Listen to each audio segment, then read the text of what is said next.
Hit TV YouTube channels లో మీ వ్యాపార ప్రకటనలకు మరియు ప్రమోషనల్ ఇంటర్వ్యూస్ కోసం వెంటనే సంప్రదించండి. రాయపాటి అరుణ్ ఒక మాట అంటే ఎందుకు పెట్టామంటే ఒక బెబ్బుల్లా తిరగబడింది మా ఆడబిడ్డ.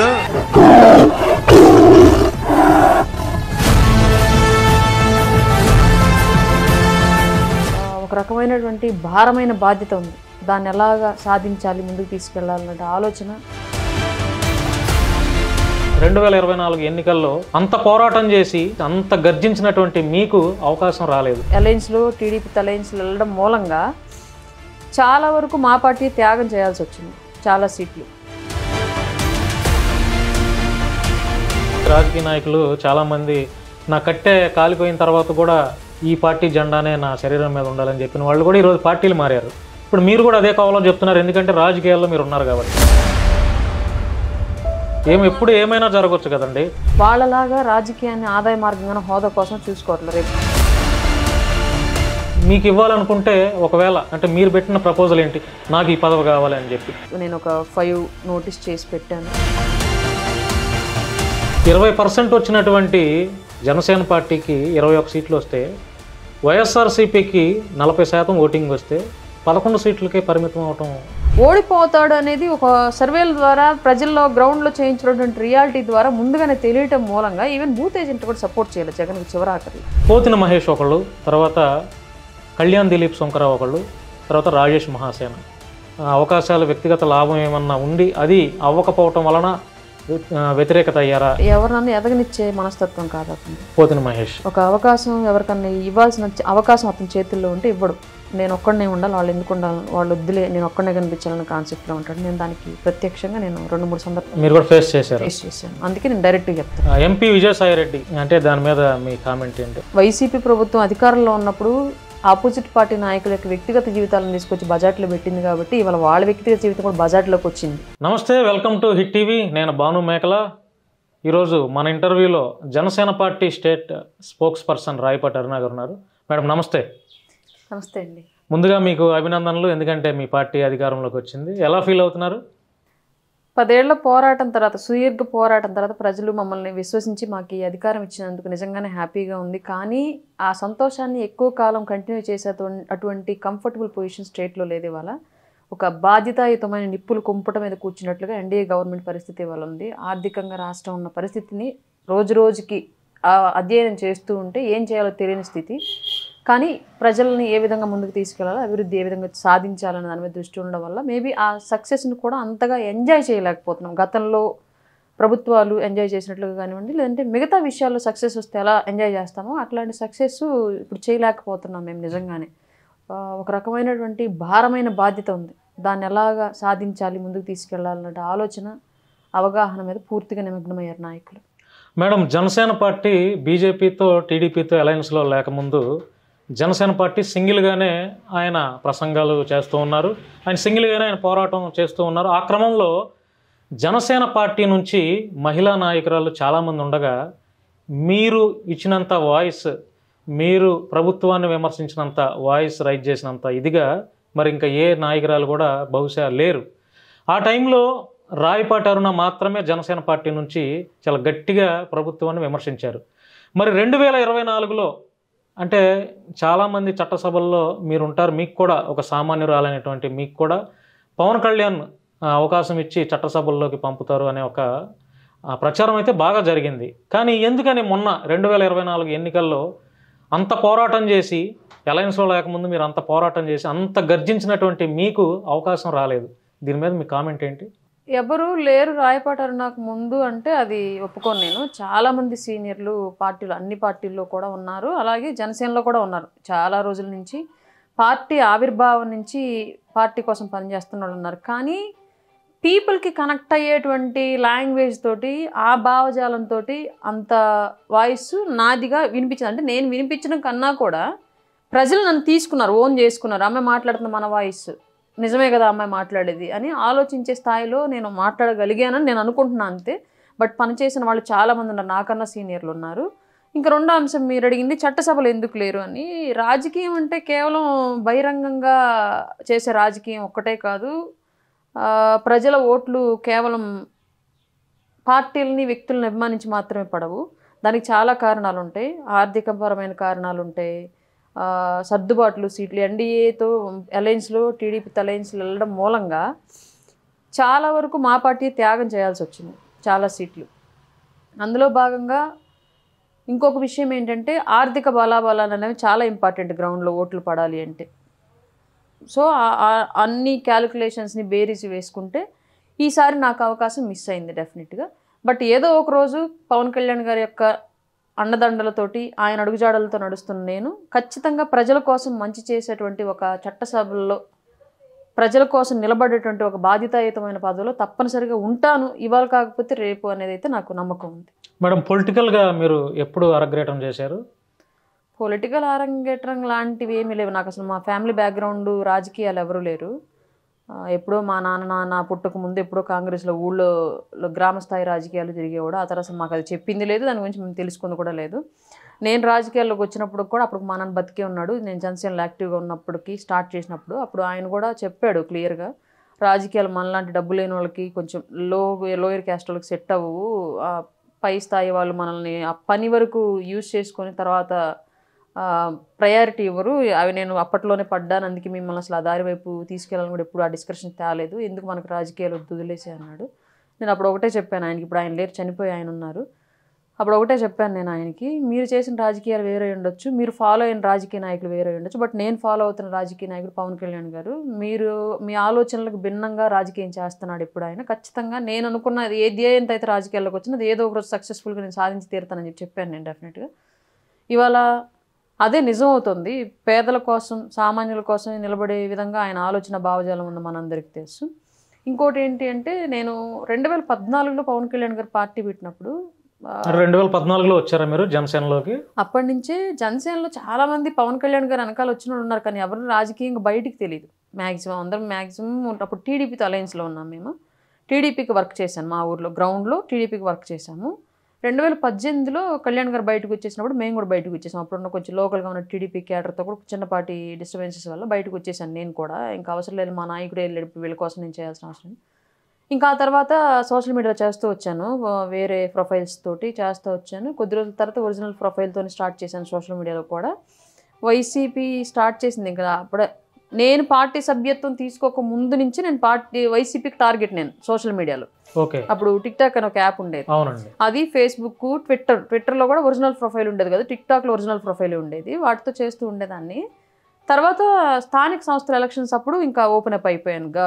నా అంతటి నేనుగా వెళ్ళి పార్టీ ఆఫీస్కి, ఒంగోలు పార్టీ ఆఫీస్కి, అక్కడ ఉన్న జిల్లా అధ్యక్షుడు అలాగే అప్పుడు ఇప్పుడు కార్పొరేటర్ గెలిచారు ఒక ఆయన సమక్షంలో, వీళ్ళిద్దరి సమక్షంలో నాకు సభ్యత్వం ఇవ్వండి అని చెప్పేసి తీసుకొని నేను సభ్యత్వం చేయించుకొని ఇంక అప్పటి నుంచి గ్రౌండ్లో యాక్టివ్గా పనిచేయడం స్టార్ట్ చేశాను.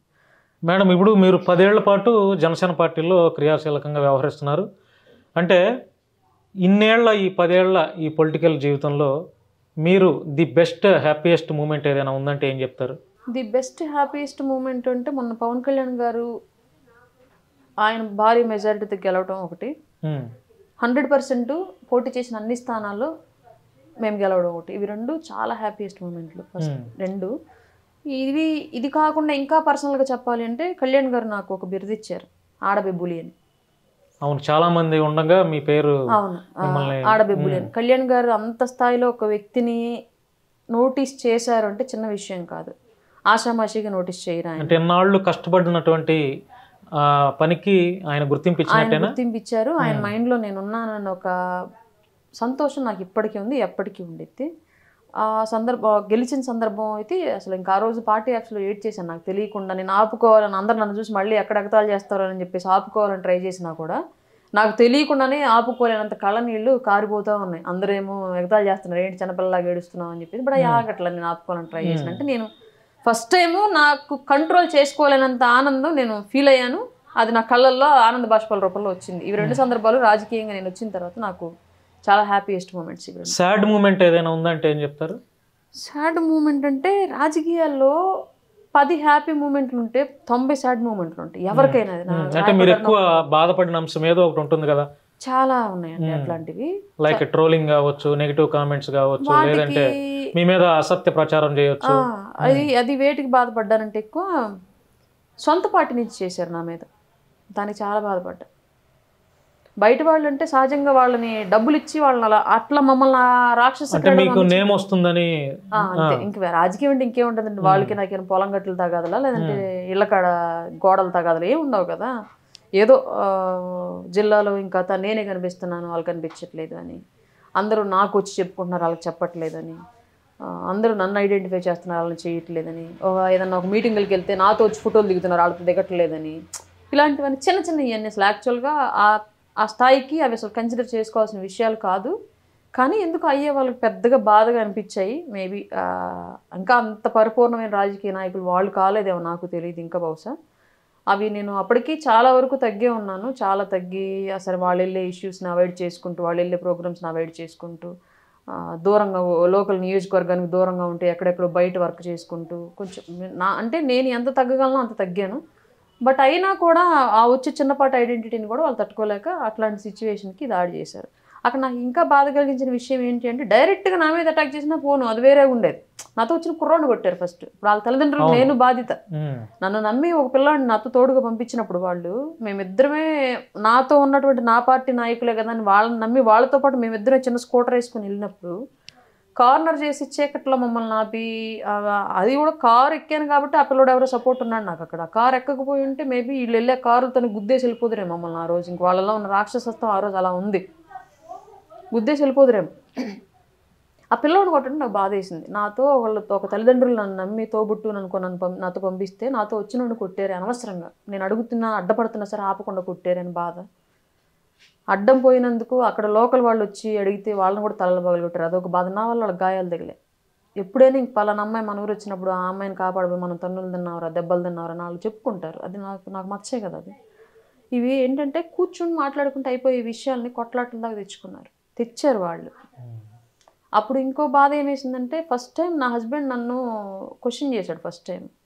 ఎప్పుడు దాకా రాజకీయాలు ఎందుకని సొంత పార్టీలో వాళ్ళు దాడి చేస్తే ఇప్పటి వరకు నువ్వు ఇన్స్టంట్ యాక్షన్ తీసుకోలేకపోయావు నీ పార్టీ సైడ్ నుంచి. సరే పోనీ నాకన్నా చెప్పావా, నాకు చెప్తే ఇప్పుడు నీ మీద ఒక దెబ్బ పడింది, నీ మీద ఆ ఒక దెబ్బ వేసినోడికి అంతకు 100 దెబ్బలు మనం వెళ్ళి చేయగలం కదా, మన కెపాసిటీకి తెలుసు కదా నీకు, మరి ఎందుకు నువ్వు మా నుంచి దాచంటే నేను చెప్పాల ఆ విషయం ఆయనకి. ఇట్లా జరిగింది, ఇట్లా ఆమె దాడి చేశారని నేను ఆయన చెప్పలా. హాస్పిటల్లో అడ్మిట్ అయ్యి కంప్లైంట్ అంతా అయిపోయి పోలీస్ డిపార్ట్మెంట్ మీడియా కూడా వెళ్ళినాక ఆయనకి చెప్పాను నేను విషయం ఇలా జరిగింది, ఇలా వచ్చాను, ఇలా ఉన్నాను నేను ఇక్కడ అని చెప్పేసి. ఫస్ట్ టైం ఆ రోజు నన్ను క్వశ్చన్ చేశాడు మా ఆయన ఇన్నేళ్ళ నా రాజకీయ కెరీర్లో. ఆ రోజు ఆయనకు ఆన్సర్ చేసుకోలేక బాధపడ్డాను. అది కూడా బాధ పెట్టిన సందర్భం. అంటే ఎప్పుడు లేని ఇప్పుడు ఫస్ట్ టైం నన్ను అడిగాడు కదా, నా భర్తకు కూడా సమాధానం చెప్పుకోలేని సిచ్యువేషన్ నేను ఉండిపోయాను కదా అని. అదొకటైతే జరిగిన తప్పుని దిద్దుకోవాల్సింది పోయి నా మీద ఇంకా వాళ్ళకి సపోర్ట్గా ఉండేటువంటి మహిళలతోటి నా మీద నా క్యారెక్టర్ని బ్యాడ్ చేసేలాగా వీడియోలు చేయించారు. ఇవన్నీ మీరు కళ్యాణ్ గారి దృష్టికి తీసుకెళ్ళారండి? అన్నయ్యకి తెలుసు. నన్ను నమ్మావు కదా, కొంచెం ఓపిక్గా ఉండి నేను సరైన టైంలో యాక్షన్ తీసుకుంటా అన్నారు. ఫర్దర్గా కూడా నాకు గౌరవ మర్యాదలు ఎక్కడ తగ్గలేదు, నాకు ఇచ్చే ప్రయారిటీ ఇస్తూనే ఉన్నారు ఆయన. అట్లాగే ఆయన పబ్లిక్ స్పీచ్ల్లో కూడా క్లియర్గా, అంటే ఇప్పుడు అవతల వాళ్ళు కూడా పార్టీకి శత్రువులు కాదు, మేబీ వాళ్ళు పెంచుకున్న ఈగో వల్ల మా మధ్య క్లాష్ వచ్చిందేమో, కానీ వాళ్ళేం పార్టీకి శత్రువులు కాదు కదా, వాళ్ళు కూడా పార్టీలో పనిచేయాల్సిన వాళ్ళే. రేపొద్దున లేదా అరుణ నువ్వు కలిసి పనిచేయాలి వాళ్ళతో, నేను నిర్మోహాటం చేస్తాను, నాకు అభ్యంతరం ఏమీ లేదు దాంట్లో అస్సలు. నేను పార్టీ కోసం కమిటెడ్ అంతే, నాకు ఇక్కడ నా సెల్ఫ్ ఎజెండా లేదు, నా సెల్ఫ్ ఎజెండా లేనే లేదు, పార్టీకి కమిటెడ్. ఇప్పుడు నా మీద దాడి చేసిన వాళ్ళతో నన్ను కలిసి పనిచేయమని నేను చేస్తా పార్టీ కోసం, నాకు అభ్యంతరం లేదు. సో వాళ్ళు పార్టీలో ఎప్పటి నుంచి కొనసాగుతున్న వాళ్ళు కాబట్టి. అంటే ఎందుకని అంత ఆత్మాభిమానాన్ని చంపుకొని పనిచేయాల్సినంత అవసరం ఏముంది? ఇక్కడ ఆత్మాభిమానం కాదు, రాజకీయాలకు ఎందుకు వచ్చాను నేను ఫస్ట్ విషయం. సొసైటీలో ఇప్పుడున్న రాజకీయాలు బాగాలేవు, అట్లాంటి రాజకీయాలు మార్చడానికి ఒక వ్యక్తి వచ్చాడు, అతను ఒక్కడే ఉంటే ఎక్కువ కాలం పోరాటం కష్టమైద్ది, మేమందరం పోయి ఆయనకు అండగా నిలబడితే ఎక్కువ కాలం పోరాడగలడు. ఆ సొసైటీలో వచ్చే మార్పు వల్ల నాలాంటి పేదలు బడుగు బలహీన వర్గాలు లబ్ధి పొందుతారు ఆయన నాయకత్వంలో నమ్మి కదా నేను ఆయన కోసం దిగాను. నాకేది నా పర్సనల్గా జరిగిన దాని గురించి నేను ఆయన ఎందుకు నిందించాలి, ఆయన నుంచి ఎందుకు దూరం అవ్వాలి, రీజన్ ఏంటి అసలు? నేను వచ్చిన ఆశయం మార్చుకుంటే మీరు అన్నట్టు కరెక్ట్ ఆత్మాభిమానం చంపుకోవడాలు ఇవన్నీ చాలా మాటలు ఇంకా దానికి చుట్టేసేయచ్చు. నేను వచ్చిన ఆశయం ఏంటి, క్లియర్ పాలిటిక్స్ చేస్తున్నారు ఆయన, ఆయనతో నడిస్తే సామాన్యుడు బాగుపడతాడు, ఆ ఎజెండాతో నేను వచ్చా. ఈ మైండ్ సెట్ నాది మారని అన్ని రోజులు పవన్ కళ్యాణ్ గారిని జనసేన పార్టీని నేను వదలను. అది ఏమన్నా జరిగిన తర్వాత విషయం. నేను ఒక సందర్భంలో ఏదో డిబేట్లో కూడా అన్నాను, నన్ను డైరెక్ట్గా పవన్ కళ్యాణ్ గారు నా పార్టీకి బయట ఇలా చెప్పిన వాళ్ళు చాలా మంది రాజకీయ నాయకులు చాలా మంది నా కట్టె కాలిపోయిన తర్వాత కూడా ఈ పార్టీ జెండానే నా శరీరం మీద ఉండాలని చెప్పిన వాళ్ళు కూడా ఈరోజు పార్టీలు మారారు. ఇప్పుడు మీరు కూడా అదే కావాలో చెప్తున్నారు, ఎందుకంటే రాజకీయాల్లో మీరు ఉన్నారు కాబట్టి. రాజకీయాలను ఆదాయం ఎప్పుడు ఏమైనా జరగవచ్చు కదండి. రాజకీయాలను ఆదాయ మార్గంగా చూసుకునే వాళ్ళు అట్లాంటి మాటలు మాట్లాడతారు. బట్ నాకు రాజకీయాల ఆదాయ మార్గంగా నేను ఇవాళ కూడా పార్టీ మీద ఆధారపడలే. ఇప్పుడు స్టిల్ ఈ రోజు కూడా నాకు పార్టీ ఏమి ఇచ్చిందని అడగను ఎవరిని. నేనేం చేయగలను చెప్పండి అంటే అంతే. నేనేం చేయగలను పార్టీకి, ఇక్కడ ఏం చేయగలను, సోషల్ మీడియాలో ఏం చేయగలను, మీడియాలో ఏం చేయగలను, గ్రౌండ్లో ఏం చేయగలను, నియోజకవర్గంలో ఏం చేయగలను, జిల్లాలో ఏం చేయగలను, మండలంలో ఏం చేయగలను, ఇదే అడుగుతాను, ఇంకేం అడగను. ఎవరన్నా లోకల్గా ఉన్నటువంటి లీడర్ తోటి సరిగ్గా ఇంటరాక్షన్ లేక సపోర్ట్ లేక ఫోన్ చేసినా మేడం పలానా ఆయన ఇలా ఉండాలని నేను ఏమన్నా ఇవన్నీ వద్దు. నేనేం చేయగలను నీకు చెప్పు, నీకేమైనా చేయగలను నేను చెప్పు చేస్తా. నీకు అక్కడ సపోర్ట్ ఏమైనా కావాలా, పని ఏమైనా కావాలా చేస్తా, అంతే. నా పరిధిలో నేను ఏం చేయగలను అంతే చేస్తానంటే. అంటే ఇక్కడ నేను వాళ్ళలాగా రాజకీయాన్ని ఆదాయ మార్గంగా హోదా కోసం చూసుకోవట్లేదు. రేపొద్దున నాకు ఏదైనా సపోజ్ ఒక పదవి ఇచ్చారనుకోండి, మీరు అన్నట్లు ఇందాక మీకు ఎందుకు ఇవ్వలేదు ఇచ్చారనుకోండి, ఇచ్చినాక కూడా దాన్ని నేను హోదాగా ఫీల్ అవ్వలేను. ఇవాళ బాధ్యతే, నాకు నిజంగానే బాధ్యత. నేను ఇప్పుడు అధికారంలోకి వచ్చిన తర్వాత గవర్నమెంట్ అందరూ పదవులు ఏమి ఇస్తారు అని అనుకోండి, నేను పని ఏం చేసుకోగలను ఎత్తుక్కుంటున్నాను. ఇప్పుడు అయిపోయింది, నేను యుద్ధం చేశాను, మా పార్టీ అధికారంలోకి వచ్చేసింది. ఇప్పుడు నేను బతకడానికి ఏదో పని ఎత్తుక్కోవాలి. ఏం ఉద్యోగం చేయాలి, ఏదో ఉద్యోగం చేయలేము. ఇంకా ఉదయం నుంచి సాయంత్రం వరకు మనల్ని ఉండనివ్వరు ఆఫీసుల్లో. మేడం ఈ మాటకు అడ్డు వస్తున్నాను, మీ ఫైనాన్షియల్ సోర్స్ ఏంటండి? అంటే మీరు మీ జీవనం ఎలా సాగిస్తున్నారు? మా వారికి చిన్నపాటి పొగాకు వ్యాపారం ఉంది. ఓకే. ఫస్ట్ నుంచి మాది అదే జీవనోపాధి. నేను మధ్యలో వేడి నెలలకు చన్నీళ్ళ తోడులాగా ఆయనతో పాటు కంటిన్యూగా నేను మార్కెటింగ్ లో జాబ్ లో ఉండేదాన్ని. ఒక 1.5 year నుంచి జాబ్ వదిలేసాను, కంప్లీట్ గా వదిలేసాను. ఫుల్ టైం పాలిటిక్స్ లో ఉన్నాను. అంటే ఇప్పుడు మీ వారు చేసే ఆ వ్యాపారం మీద మీ ఫ్యామిలీ అందుకే దాని వల్లే జరగాలి. మేడం మీకు ఎంతమంది పిల్లలు? 3 అండి. ఏం చదువుతున్నారు మేడం? ఇంటర్ 2nd year ఒక అమ్మాయి, ఫస్ట్ ఇయర్ ఒక అమ్మాయి, బాబు 9th class. ఇప్పుడు రీసెంట్ గా పవన్ కళ్యాణ్ గారు గెలిచారు, డిప్యూటీ సీఎం అయ్యారు, ఒక మంచి హోదాలో ఆయన ఉన్నారు. ఆయన్ని గేమ్ చేంజర్ అని ఒక బిరుదు చాలామంది అంటున్నారు, దాని మీద మీ కామెంట్ ఏంటి? గేమ్ చేంజర్ అనుకోవచ్చా? అంటే ఇంకదే గేమ్ చేంజర్ అంటే దాన్ని 1 word లో చెప్పాలి అంటే క్లియర్గా కేంద్ర రాజకీయాలని ప్రభావితం చేయగలిగాడు, రాష్ట్ర రాజకీయాలని ప్రభావితం చేయగలిగాడు, అసలు ప్రజల యొక్క ఆలోచన విధానాన్ని కూడా ప్రభావం చేయగలిగాడు. గతంలో ఎప్పుడన్నా ఈ భారీ స్థాయిలో మెజారిటీని మీరు ఎప్పుడన్నా చూసారా? గతంలో ఎప్పుడు చూడాల. 150 seats వచ్చినటువంటి ఒక పార్టీని ఢీకొనడం అంటే చిన్న విషయం కాదు. అంటే క్యాడర్ గ్రౌండ్లో చాలా స్థాయిలో విస్తరించి ఉంటుంది, పెద్ద స్థాయిలో. గెలిచిన ఏదో 5,000 10,000 మెజారిటీతో గెలుస్తారు, గెలిచిన చోట్ల అనుకున్న కండిషన్లో పూర్తిగా అసలు దగ్గర 1,00,000 వెళ్ళిపోయింది ఒక నియోజకవర్గం మెజారిటీ. 90,000 దాటింది, 92,000 కూడా దాటింది. అట్లాంటి సిచ్యువేషన్ని ప్రజల్లో అంత ఆలోచనలో మార్పును తేగలిగాడు అంటే అది ఈయన తీసుకున్నటువంటి నిర్ణయాలు. కూటమిలో ఉండాల్సిందే, పొత్తులో వెళ్లాల్సిందే, పొత్తులో ఎవరు తగ్గాలి ఎందుకు తగ్గాలని కాన్సెప్ట్ వచ్చినప్పుడు సరే నేనే తగ్గుతాను, రాష్ట్రం కోసం నేనే త్యాగం చేస్తాను, మనందరం కలిసి పనిచేస్తాము మాట్లాడి కేంద్రానికి రాష్ట్రంలో ఉన్న టీడీపీకి సఖ్యత కుదర్చడంలో కానివ్వండి, వీటన్నింటికి మూలం ఈయన తీసుకున్నటువంటి నిర్ణయాలే. ఈ పొత్తు చెడగొట్టాలి అని మమ్మల్ని కానివ్వండి, పవన్ కళ్యాణ్ కానివ్వండి, ఏ స్థాయిలో వైసీపీ రెచ్చగొట్టిందో తెలుసు మీ అందరికీ. ఎక్కడ మేమన్నా ఎక్కడన్నా బాధపడ్డామేమో ఒక ఇంటర్నల్గా, పవన్ కళ్యాణ్ గారు అసలు ఆలోచన రానివ్వాల మైండ్లోకి. పొత్తులో వెళ్లాల్సిందే, అధికారంలోకి రావాల్సిందే అని క్లియర్గా ఫిక్స్ అయిపోయారు. దాని ప్రకారం పనిచేశారు కాబట్టి నిజంగానే ఆయనకి ఏం చేయించారు. మేడం మీ పార్టీకి మొన్న జరిగినటువంటి ఎన్నికల్లో ఎంత శాతం ఓటింగ్ వచ్చిందండి? మొన్న జరిగిన ఓటింగ్ దాదాపు 20% వచ్చింది. 20% కాదే 6% అంటున్నారు కదా. మాకు 2019లోనే 6% వచ్చిందండి. మొన్న జరిగిన దాంట్లో ఎంత 20%? 20% వచ్చింది. 20% వచ్చినటువంటి జనసేన పార్టీకి 21 సీట్లు వస్తే, వైఎస్ఆర్సీపీకి 40% ఓటింగ్ వస్తే 11 సీట్లకే పరిమితం అవటం అంటే ఏంటి? అక్కడ దాంట్లో ఉన్న లూజ్గా ఏంటంటారు? అంటే నాకు తెలియదు, అందుకే అడుగుతున్నాను. ఓటు పర్సంటేజ్ వేరు. ఇప్పుడు ఒక సబ్జెక్ట్లో 34 మార్కులే వచ్చి ఫెయిల్, 34 మార్కులే వచ్చి ఫెయిల్. మిగతా 5 సబ్జెక్టుల్లో 99 వస్తాయి. 6 సబ్జెక్టులు ఎగ్జామ్ రాస్తే 5 సబ్జెక్టులో 99 వస్తాయి, డిస్టింక్షన్ పాస్ అది యాక్చువల్గా. ఒక్క సబ్జెక్ట్లో 34 వస్తే ఫెయిల్. అట్లాగే ప్రతి చోట కూడా 34 పరిధిలో వచ్చినాయి 6 సబ్జెక్టుల్లో కూడా. జగన్మోహన్ రెడ్డికి రాష్ట్ర వ్యాప్తంగా ఉన్నటువంటి పోటీ చేసిన అన్ని స్థానాల్లో ఓటు ప్రజలు నమ్మి ఓట్లు వేసిన వాళ్ళు ఉన్నారు ఆయన్ని, కానీ వాళ్ళు గెలిపించే స్థాయిలో లేరు. ఒకటి. రెండోది పోల్ మేనేజ్మెంట్లో గట్టిగా దెబ్బతిన్నాడు. రీజన్ ఏంటి అంటే ఓడిపోతాడు అనేది ఒక సర్వేల ద్వారా ప్రజల్లో గ్రౌండ్లో చేయించినటువంటి రియాలిటీ ద్వారా ముందుగానే తెలియటం మూలంగా ఈవెన్ బూత్ ఏజెంట్ కూడా సపోర్ట్ చేయాలి జగన్కి చివరాఖరులు. బూత్ ఏజెంట్లు కూడా చాలా బూతుల్లో మధ్యాహ్నం నుంచి వెళ్ళిపోయారు, లేరు. చివరిదాకా ఎక్కడో కొన్ని బాహాబాహీగా పోటీ పడాలని డిసైడ్ అయిపోయి కొట్లాట్లకి దొమ్మిలకి దిగినటువంటి కాన్స్టిట్యున్సీల్లో మాత్రమే చివరిదాకా ఉన్నారు. కానీ చాలా చోట్ల ఓటింగ్ అనేది ఒక సైడ్ పోల్ అవుతోంది, ప్రజల్లో మార్పు ఈ స్థాయిలో వచ్చేసింది అనుకొని లంచ్ అవర్ నుంచి చాలామంది లేరు. అట్లాంటి పరిస్థితి క్రియేట్ అయిపోయింది అక్కడ ఆటోమేటిక్గా. వీటన్నిటి వల్ల ఏంటంటే 34 మార్కులు వచ్చిన కాన్స్టిట్యున్సీలు ఎక్కువైపోయినాయి అనమాట. 90 మార్కులు వచ్చిన కాన్స్టిట్యున్సీ కన్నా కూడా 34 మార్కులు వచ్చిన కాన్స్టిట్యున్సీలు ఎక్కువైపోయింది. అట్లా ఈ డిఫరెన్స్ అక్కడ వచ్చింది. మేడం, హానెస్ట్గా ఒక ప్రశ్న అడుగుతాను మిమ్మల్ని. నిజంగా వైఎస్ఆర్సీపీ గవర్నమెంట్ వల్ల ఆంధ్ర రాష్ట్రంలో ఉన్నటువంటి ఏ ప్రజలకి మంచి జరగలేదా? ఆంధ్ర రాష్ట్రంలో అంటే మంచిని ఎలా మీరు అంటే మంచి అంటే సమస్య ఫస్ట్ విషయం. ఒకటి, ఈ పూటకు గడిస్తే చాలు అనుకునే మంచి ఒక రకం. ఈ పూట గడిచింది చాలు, ఓకే. తెల్లారి లెగిస్తే మళ్ళీ గిన్నె పట్టుకొని జోలు పట్టుకొని ఎవరో ఒకళ్ళు ఇంటి ముందుకు వెళ్ళి నించోవాల్సిన సిచ్యువేషన్ వచ్చింది అనుకోండి, అది వాళ్ళకి మంచి అవ్వచ్చు. కానీ రేపటికి ఏంటి దాని పరిస్థితి? రేపటికి మన భవిష్యత్తు ఏంటి? లేదు, ఇవాళకి ఫుల్గా కడుపు నిండకపోయినా అర్రాకొరగా మనం ఆకలిని తీర్చుకోగలిగి రేపొద్దుటికి మళ్ళీ ఇంట్లో వండుకోవడానికి ఉన్నాయి సరుకులు. రేపొద్దున ఇంటికి వెళ్ళాలి, ఎవరి ముందు జోలు పెట్టాల్సిన అవసరం లే. దాన్ని ఏమంటారు? రేపటి గురించి నీకు దిగులు లేదు. ఆ నెక్స్ట్ డే సేమ్ అలాగే ఫార్వర్డ్ చేసుకోండి. నెక్స్ట్ డేకి దిగులు లేదు, ఉంది. ఇవాళ ఫుల్గా తినాను, రేపొద్దుటికి ఎత్తుక్కొని జోలు పెట్టుకోవాలి. జగన్మోహన్ రెడ్డి గారు చేసినటువంటి పరిపాలన అలాంటి. అంటే మన రాష్ట్రం ఎక్కువగా అనాథలతో, అభాగ్యులతో, పేదవారితో నిండిపోయింది కదా. మరి వారందరిని బేరీజు చేసుకొని ఆయన పాలన అలా సాగించారేమో కదా. నాకు అధికారం అనే ఒక ఎద్దల బండి ఇచ్చారు. ఒక వీల్కి గట్టిగా ఒక గోల్డ్ ప్లేటింగ్ వేసుకొని ఎంత దూరం వెళ్ళినా సరే ఇబ్బంది లేకుండా ఉండేలాగా నేను తీసుకుంటాను. రెండో వీల్ మాత్రం గాలికి వదిలేస్తానంటే ఈ ఒక్క వీల్తో గోల్డ్ ప్లేటింగ్ అయినప్పటికీ నువ్వు ఎంతవరకు ట్రావెల్ చేయగలవు? సంక్షేమం ఒక్కదాన్ని దృష్టిలో పెట్టుకుంటే నీకు సంక్షేమానికి డబ్బులు కావాలి, ఎక్కడి నుంచి వస్తాయి? ఫస్ట్ది.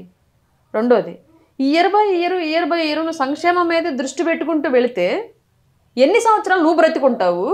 నీ పాలనలో ప్రజలు ఈ సంక్షేమం మీద డిపెండ్ అయ్యి ఎంతమంది బ్రతుకుంటారు? వాళ్ళ లైఫ్ ఎప్పుడు మారును? అడుక్కునే వాళ్ళు రోజు అడుక్కుంటూనే ఉంటే వాడు బాగుపడేది ఎప్పుడు? ఇంకా ఇవాళ నేను కష్టపడతానండి, సపోజ్ మీరే అనుకోండి, సపోజ్ ఇవాళ జాబ్ చేస్తున్నారు, చిన్న జాబు, మీ పిల్లల్ని ఏమనుకు పెంచుకుంటారు? ఇదే పొజిషన్లో ఉండాలనుకుంటారు, మీకు బెటర్ పొజిషన్లో ఉండాలి. మరి నీ బెటర్ పొజిషన్ సంక్షేమం ద్వారా జగన్మోహన్ రెడ్డి ఎలా ఇవ్వగలడు? నీ పిల్లాడికి 4 యూట్యూబ్ ఛానల్స్ పెట్టుకోనో లేదంటే మహా అయితే మెయిన్ ఛానల్కి వెళ్ళి మీరు వర్క్ చేస్తారు. మీరు పడే ఇబ్బందులు మీ అబ్బాయి పెట్టుకోవాలనుకుంటే మీ అబ్బాయి ఒక టీవీ ఛానల్కి ఎండియో లేదంటే అసలు అబ్రాడ్లోనో లేదంటే ఇంకొక ఇంజనీరో డాక్టర్ అవ్వాలని మీరు అనుకుంటారు. సోర్స్ ఏది? మీకు ఇచ్చే జీతమే సరిగ్గా లేనప్పుడు మీ పిల్లని ఆ స్థాయిలో చదువులు చదివించడానికి ఫస్ట్ కష్టం మీరు పడతారు. రెండోది, మీరు అంత కష్టపడి మీ పిల్లాడిని చదివించినా సరే అతనికి సరైనటువంటి ఫెసిలిటేషన్ చేయలేకపోతే మీ కష్టం వృధా, మీ పిల్లాడి కష్టం వృధా, వాడి భవిష్యత్తు కూడా అంధకారం. జగన్మోహన్ రెడ్డి గవర్నమెంట్లో జరిగింది ఇది 100%. భవిష్యత్తు గురించి ఆలోచన అనేది లేకుండా ఈ రోజు మనం చేసామా లేదా, చేసిందని చెప్పామా లేదా, చెప్పిన దాంట్లో కూడా మనం చేసిన పావుల వంతు అయితే దాన్ని 10 రూపాయల వంతులు ప్రచారం చేశారు. ఈసారి ఎవరైనా పబ్లిసిటీ అనేది ఎవరైనా చేసుకుంటారు, మేము చేసినా చేస్తాం, అది వేరే విషయం. కానీ చెయ్యాల్సిన అంశాల మీద దృష్టి పెట్టాల్సింది పోయి అనవసరమైన అంశాల మీద దృష్టి పెట్టాడు. రెండోది, ఆర్థిక క్రమశిక్షణ. జగన్మోహన్ రెడ్డికి ఆర్థిక క్రమశిక్షణ లేదు. అప్పుల్లో ఉన్న రాష్ట్రంలో నువ్వు ఎంత బాధ్యతాయుతంగా వ్యవహరించాలి? జీతం రూపాయి తీసుకుంటా అన్నావు, బాగానే సంతోషించాం మేము అందరం కూడా. ఇక్కడికి అక్కడికి హెలికాప్టర్లు తిరగాల్సిన అవసరం ఏమొచ్చింది? అదంతా ప్రజాధనమే కదా. ఇప్పుడు పవన్ కళ్యాణ్ గారు తిరగట్లేదా? పవన్ కళ్యాణ్ గారు తిరుగుతున్నది ఇక్కడికి అక్కడికి. పవన్ కళ్యాణ్ గారు హెలికాప్టర్లు తిరగట్లేదండి ఫస్ట్ విషయం. రెండోది, ఆయన పార్టీ ప్రజల డబ్బులు ఖర్చు పెట్టట్లేదు. యాజ్ ఆన్ డేట్ కూడా ఆయన సెక్యూరిటీ, పర్సనల్ సెక్యూరిటీ ఉంటారు, గవర్నమెంట్ ఇచ్చే సెక్యూరిటీతో సహా ఆయన పర్సనల్ సెక్యూరిటీకి ఈ రోజు కూడా ఆయనే జీతాలు ఇచ్చుకుంటున్నాడు. మీరు కావాలంటే రేపు పొద్దున దాని మీద మీరు శ్వేతపత్రం కూడా అడగచ్చుకోలేండి. ఆయన ఓపెన్గా చెప్పేశాడు, పార్టీ కార్యాలయం బాగలేదు, ఫర్నిచర్ మార్చుకోండి అని చెప్పేసి బ్లాంక్ చెక్ ఇస్తే ఇందులో ₹1 కూడా నేను పార్టీ కార్యాలయంకి ఉపయోగించి ఎట్లా ఉంటే అట్లాగే వాడదాం, ఇబ్బందికరంగా ఉంటే నా పార్టీ ఆఫీస్ నుంచి నా డబ్బులతో తెచ్చుకుంటా, కానీ ఇప్పుడున్న పరిస్థితుల్లో నేను నా భారాన్ని ప్రజా ఖజానా మీద వేయలేనని చెప్పేసి ఓపెన్గా చెప్పేశాడు. రేపు పొద్దున దాని మీద మీరు క్వశ్చన్ చేయొచ్చు, నిజంగానే చేశారా, మాట్లాడారా, శ్వేతపత్రం రిలీజ్ చేయండి, దీనికి సంబంధించి మాకు డీటెయిల్స్ కావాలి అని మీరు అడగచ్చు. ఆయన ఇబ్బంది ఏం లేదు. ట్రాన్స్పరెంట్ పొలిటీషియన్ పవన్ కళ్యాణ్ గారు, ఎవరికి ఎలాంటి సందేహాలు ఉండవు. వైట్ షర్ట్ అనుకోవచ్చా? 100% white shirt, still as on date white shirt. ఈ రోజు వరకు వైట్ షర్ట్. ఈ 5 ఏళ్లలో ఏమైనా జరగచ్చు. ఆస్తులు ఎంతైనా పార్టీ నడపాలంటే ఆస్తులు కూడబెట్టుకోవాల్సిన అవసరం ఉంటుంది. ఆర్థికపరమైనటువంటి విషయాల్లో కాస్త వెనకేసుకోవాల్సి వస్తుంది. మీలాంటి వారికి కూడా ఆర్థిక భరోసా ఇవ్వాలి అంటే కూడా మరి డబ్బులు వెనకేసుకోవాలని పరిస్థితి ఈ రాజకీయాల్లో అవినీతి చేస్తేనే డబ్బులు వెనకేసుకోవాలా అంటే వాళ్ళ దేశంలో ఉండే ధనికులందరూ అవినీతి చేసి ధనికులు అయ్యారా? రాజకీయాల్లోకి రాకముందు ఇప్పుడు అరుణ రాయపాటి అరుణ గారు ఇప్పుడు ఈ రోజు స్టిల్కి ఏమీ లేకపోవచ్చు. ఈ 5 ఏళ్లలో ఆవిడకి ఒక కారు వస్తుంది, ఒక ఫ్లాట్ రావచ్చు, లేదంటే సరైన వ్యాపారం రావచ్చు, చెప్పలేము కదా. అంటే కారు రావాలంటే అవినీతి చేయాలా?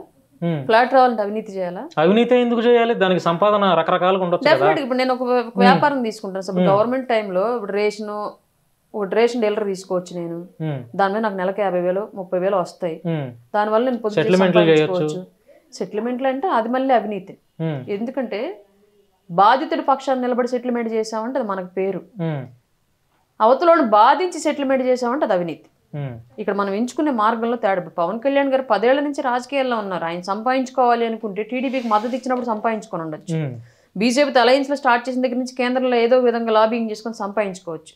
బట్ చేయలే ఆయన, ఎందుకంటే నీతి మార్గంలో సంపాదిస్తాడు, అవినీతి మార్గంలో సంపాదించాల్సిన అవసరం లేదు. అంటే రాయపాటి అరుణ ఒకవేళ సంపాదిస్తే నీతి మార్గంలోనే సంపాదిస్తుంది 100% అండి. ఇందులో డౌటే అక్కర్లేదు. నాకు అవినీతి నాకు చేత కడుగు అసలు చేత కాదు, నేను చేయలేను కూడా. ఎందుకంటే ఆకలి బాధను తీసుకోగలను కానీ అవమానం బాధను తీసుకోలేను నేను. ఏదన్నా ఒకళ్ళ దగ్గరికి వెళ్ళి ఏదైనా మినిస్టర్ దగ్గరికి వెళ్ళి ఈ పని చేసి పెట్టండి నాకు ఏమైనా పావలా ఇస్తామన్నారని చెప్పేసి అడగలనేమో, కానీ కావాలి అంటే ఎవరిదన్నా నోరు కొట్టి ఆడదేళ్ళకి వీళ్ళదాళ్ళకి పెట్టి నేను చేయలేను, నాకు చేత కాదు. నేను అందుకే కనీసం ఇప్పటివరకు ఎవరిని కలవను కూడా కలవలేదు. పార్టీ అందరూ కార్లు పెట్టుకొని గిరగిర అందరూ గెలిచిన వాళ్ళందరూ తిరుగుతూ ఉంటే నేను మా పార్టీలో ఉన్న వాళ్ళని ప్రాపర్గా ఇంతవరకు కలవలేదు. దుర్గేష్ గారిని కలిశాను, మనోహర్ గారిని కలిశాను, కళ్యాణ్ గారిని కలిశాను, లోకం మాధవి గారిని కలిశాను. రీసెంట్గా పార్టీ యాప్స్ కాడికి అట్లా వచ్చినప్పుడు మిగతా నాయకులను కలిశాను తప్ప ఎవరిని ఇప్పటివరకు పర్సనల్గా వెళ్ళి కూడా కలవలేదు. నా మెయిన్ ఫోకస్ ఏముంటుందంటే పార్టీ గెలవడం కోసం మామూలు కొట్లాడదు. నాకు తెలుసు 2 ఏళ్ళు ఏమో అసలు ఇంట్లోనే లేకుండా కొట్లాడా. టీవీ మీడియాలో కానివ్వండి, పర్సనల్ వీడియోస్ ద్వారా కానివ్వండి, యూట్యూబ్లో కానివ్వండి, సోషల్ మీడియాలో అవనివ్వండి, లేదంటే బహిరంగ సభలు అవనివ్వండి, రోడ్ షోలు అవనివ్వండి, స్టేట్లో నేను తిరగని జిల్లా లేదు. ఎక్కడ అవకాశం దొరికితే అక్కడికి వెళ్ళి నేను చేయగలిగింది నేను చేశాను. అసలు 2 ఏళ్ళు ఫెస్టివల్స్ కానీ సండేస్ కానీ ఏ సందర్భంలో మా పిల్లలతో లేను, నేను బయటే ఉన్నా, పార్టీ కార్యక్రమాల్లోనే ఉన్నా. ఇంక ఇప్పుడు రిలాక్స్ అయ్యా కొంచెం, ఎందుకంటే ఈ టైం ఫ్యామిలీకి కొంచెం ఇవ్వాలి ఫస్ట్ది, రెండోది బతుకు తెరువు కోసం చూసుకోవాలి ఏదో ఒకటి. ఇప్పుడు కూడా అగ్రెసివ్ మోడ్లో వెళితే బతుకు తెరువు కష్టం అయిపోద్ది. 2 సంవత్సరాలు మా ఆయన ఒక్కడు భరించాడు, ఒక్కడి సంపాదన మీద. ఇప్పుడు కూడా అదే మోడ్లో వెళ్ళడానికి ఎక్కువ రోజులు ఆయన శక్తి సరిపోకపోవచ్చు ఫ్యామిలీని పోషించడానికి, వేరే ఆదాయం లేదు. సో డెఫినెట్గా పాజిటివ్గా మంచి అని చెప్పుకునే మార్గంలోనే వెళ్ళాలి. అట్లాగే ₹1 సంపాదించుకోవాలి, నా ఆర్థిక పరిస్థితులను మార్చుకోవాలి. డెఫినెట్గా 29కి నేను పోటీ చేస్తాను అని పవన్ కళ్యాణ్ గారిని అడిగే స్థాయిలో నేను ఉండాలి. ఇదే నా ఎజెండా. అంటే ఇప్పుడు మీ పొలిటికల్ డ్రీమ్ ఎమ్మెల్యేగా పోటీ చేయాలి 29కి కళ్యాణ్ గారి తరపున ఆయన రిప్రజెంటేటివ్గా ఏదో ఒక నియోజకవర్గంలో నేను ఉండాలి. ఇస్తారన్న నమ్మకం ఉందా మీకు? చూద్దాం సార్, నమ్మకం అంటే చెప్పలేం. అంటే రాజకీయాలు ఎప్పుడు ఎలా మారితే మనకు తెలియదు. మొన్నటి వరకు చాలా మందికి మా ఆయనే మాట ఇచ్చాడు కొంతమందికి ఇస్తానని చెప్పేసి, బట్ ఆ టైంలో పరిస్థితులు సహకరించి ఇవ్వలేకపోయారు ఆయన. అట్లాంటి పరిస్థితులను భవిష్యత్తులో నా విషయంలో కూడా రావచ్చేమో. ముందుగానే నేను ఎందుకు ఫిక్స్ అవ్వాలి, దాన్ని మళ్ళీ ఆయన మీద నెగిటివ్గా ఎందుకు రుద్దాలి, నేను పార్టీకి భారం ఎందుకు అవ్వాలి? అట్లాంటివి ఏం జరగవు. కళ్యాణ్ గారు ఏది చెప్తే అది. బట్ నా ఆస్పిరేషన్ అయితే చెప్తున్నాను కళ్యాణ్ గారికి అంతే, నేను 29కి పోటీ చేస్తాను, మీరు ఏ నియోజకవర్గాలు నిలబడమంటారు కదా నాకు ముందు చెప్తే నేను వర్క్ చేసుకుంటాను. ఇవి 2 అంతే. అంటే ఓకే, కుదరకపోయినా ఓకే, మీ వెనకాల నడవడం నాకు ఎట్లాంటి ఇబ్బంది లేదు. నాకు ఇస్తా అన్నావు కదా, నేను చేసుకున్నాను కదా, నాకు ఎందుకు ఇవ్వవు నువ్వు, అదే నథింగ్. ఆ వర్డ్స్ నా నోటి నుంచి కళ్యాణ్ గారి గురించి ఎప్పుడు వినరు. మేడం, సోషల్ మీడియాలో మీరు చూసారో లేదో, ఇది ఒకటి ట్రోలింగ్ అవుతుంది. అంటే రాయపాటి అరుణ గారికి ఇప్పుడు జనసేన పార్టీ అధికారంలోకి వచ్చింది కాబట్టి మహిళా కమిషన్ చైర్పర్సన్ ఏదో పదవి ఒకటి ఇవ్వబోతున్నారు అనేది ఒక ప్రచారం జరుగుతుంది. మీరు ఏమైనా చూసుంటారేమో, బహుశా చూసారా? మీ నోటీస్కి ఏమైనా వచ్చిందా ఈ పదవి గురించి? కామెంట్లు పెడుతున్నారు సార్, దానికి సంబంధించి ఎలాంటి చర్చలు సంప్రదింపులు ఏమీ లేవు. అంటే ఇట్లా మహిళా కమిషన్ చైర్పర్సన్ తీసుకోవాలని అడగలేదు. మరి ఈ ప్రపోజల్ అంటే మీరు విన్నారా కనీసం ఇట్లా సోషల్ మీడియా? సేమ్ ఇది మీరు అన్నట్టుగానే ఈ వీడియోల కింద పోస్టులు వాళ్ళు వీళ్ళు మాట్లాడడం తప్ప నేను అడగలేదు. ఈవెన్ నన్ను ప్రొఫైల్ అడిగారు, నామినేటెడ్కి ప్రొఫైల్స్ అన్నారు. ప్రొఫైల్స్లో కూడా నేను మహిళా కమిషన్ చైర్పర్సన్ పెట్టలేదు. ఎందుకంటే ఆల్రెడీ గతంలో టికెట్లు ఆశించి డబ్బులు ఖర్చు పెట్టుకొని అటు టీడీపీ నుంచి కానివ్వండి, ఇటు జనసేన నుంచి కానివ్వండి, టికెట్లు ఆశించి డబ్బులు ఖర్చు పెట్టుకునే వాళ్ళు ఉన్నారు కొంతవరకు. ప్రజల్లో నేను వెళ్ళినంతగా వెళ్ళకపోయినా కొంత పార్టీలో వాళ్ళు డబ్బులు ఖర్చు పెట్టుకుని ఉంటారు పని చేసుకోవడానికి. అట్లాంటి వాళ్ళకి ఆ ప్రయారిటీ ఇస్తారేమో. నేను ఎందుకు అడగాలి దాని గురించి, మళ్ళీ నేను నెగిటివ్ ఎందుకు అవ్వాలి? ఒకవేళ ఆ పదవి కాకపోయినా మీకు ఇవ్వాలనుకుంటే, ఒకవేళ అంటే మీరు పెట్టిన ప్రపోజల్ ఏంటి, నాకు ఈ పదవి కావాలి అని చెప్పి? అవి లేదండి, అట్లా వాళ్ళు ఏ పదవి ఇచ్చినా తీసుకుంటారా? ఓకే, బట్ నన్ను అడిగితే నేను ఒక 5 నోటీస్ చేసి పెట్టాను. అందులో ఎస్పెషల్లీ 2 నాకు ఇంట్రెస్ట్ ఉన్నాయి పర్టికులర్ గా. చెప్పొచ్చా అవి? వద్దులేండి, ఇప్పుడేం అవసరం. రేపు పొద్దున మళ్ళీ దాని గురించి ఎవరో పోటీలు పడి గొడవలు అయిపోతాయి అనవసరంగా. ఎవరికి ఇవ్వాలనుకుంటే అది అధిష్టానం నిర్ణయించింది. ఇప్పుడు మనం ఏం ముందుగానే దాని గురించి ట్యాగ్ లైన్ వేయాల్సిన అవసరం లేదు. నేను ఒక 5 పొజిషన్స్ పెట్టాను. 5లో ఆయన ఏది ఇచ్చినా ఓకే. ఈ 5 ఇవ్వలేకపోతున్నాను, ఇది ఇస్తున్నాను, 6వది ఎక్స్ట్రా వేరేది తీసుకోన్నా ఓకే. బట్ ఏది ఇచ్చినా నేను అది అరుణకి మనం ఇది ఇవ్వడం మూలంగా అరుణ మార్క్ ఏంటో చూపించింది, మన సత్తా ఏంటో చూపించింది అనేలాగా చేస్తానే తప్ప దాన్ని హోదాగా తీసుకోలేదు. నా వల్ల కాదు. అధికార ప్రతినిధి అంటే ఓన్లీ మీడియాకే పరిమితం యాక్చువల్గా. బట్ ఈ 3.5 ఏళ్లలో నేను ఏ రోజు మీడియాకి మాత్రమే పరిమితం అనుకుని పనిచేయాలి. మొత్తం రాష్ట్రం మొత్తం తిరిగారా? ఎక్కడ గ్యాప్ ఉంటే అక్కడ పనిచేసా అంతే. ఇంటింటి ప్రచారానికి వెళ్ళానా, వీధి ప్రోగ్రాంలకు వెళ్ళానా, కుల సమీకరణాల మీటింగులకి వెళ్ళానా, కాలేజీలో యూత్ని మొబిలైజ్ చేయడానికి కాలేజ్ పర్మిషన్స్ తీసుకొని పనిచేయడానికి వెళ్ళానా, డోర్ టు డోర్ పాంప్లెట్లు పంచానా, బస్ స్టాండ్లో తిరిగి పాంప్లెట్లు పంచానా, బహిరంగ సభలకు వెళ్ళానా, అసలు 1-2 అని లేదండి. నన్ను ఈ పని చేయలేదు ఈ అమ్మాయి అంటానికి లేకుండా చేశాను. పార్టీలో అన్ని రకాలుగా వర్క్ చేశాను. కాన్స్టిట్యున్సీలో మాత్రమే కొంచెం ఇబ్బందులు ఎదురయ్యాయి. కాన్స్టిట్యున్సీలో సరిగ్గా చేయలేకపోయాను కానీ ప్రాపర్గా స్థానికంగా ఉన్నటువంటి ఇంటర్నల్ గొడవల వల్ల.